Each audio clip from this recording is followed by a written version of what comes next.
السلام علیکم ورحمۃ اللہ وبرکاتہ۔ نحو ثالثہ۔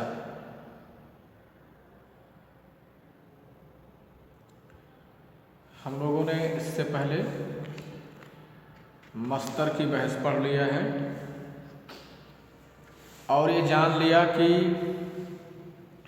مصدر کے عمل کرنے کی شرط کیا ہے، مصدر کا معمول مصدر سے پہلے آ سکتا ہے کہ نہیں یا کہاں رہے گا، اور مصدر کو اس کے معمول کی طرف اضافت کر سکتے ہیں کہ نہیں، اور اگر کریں گے تو کیسے کریں گے۔ یہ ساری باتیں ہم لوگوں نے مصدر کے بارے میں جان لیا اور اس کی کچھ مشق بھی کر لی۔ تو ہم لوگ یہ کیا پڑھ رہے ہیں؟ ہم لوگ پڑھ رہے ہیں کہ کچھ اسما بھی ایسے ہیں جو فعل جیسا عمل کرتے ہیں۔